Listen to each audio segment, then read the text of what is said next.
சிமிர்னா.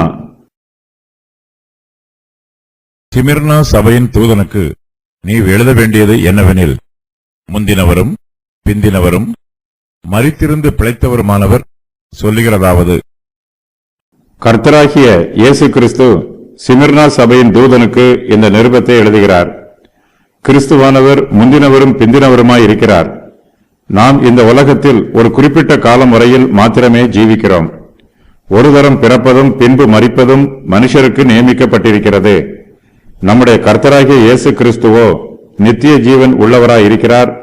அவரே முந்தினவரும் பிந்தினவருமாய் இருக்கிறார். இயேசு கிறிஸ்து மரித்திருந்து பிழைத்தவருமானவர். அவர் நம்முடைய பாவங்களுக்காக மரித்தார். ஆனாலும் அவர் உயிரோடு இருக்கிறார். அவர் நித்திய காலமாக உயிரோடு இருக்கிறவர். நித்திய ஜீவனுள்ள இயேசு கிறிஸ்து பிதாவினிடத்தில் நமக்காக பரிந்து பேசுகிறார். சிமிர்னா துருக்கியில் உள்ள ஐஸ்வர்யம் மிகுந்த பட்டணம். இதன் தற்காலத்து பெயர் இஸ்மீர் என்பதாகும். ஆகியான் கடலில் எபேசுவிற்கு 50 மைல் வடமேற்காக இந்த பட்டணம் அமைந்திருக்கிறது.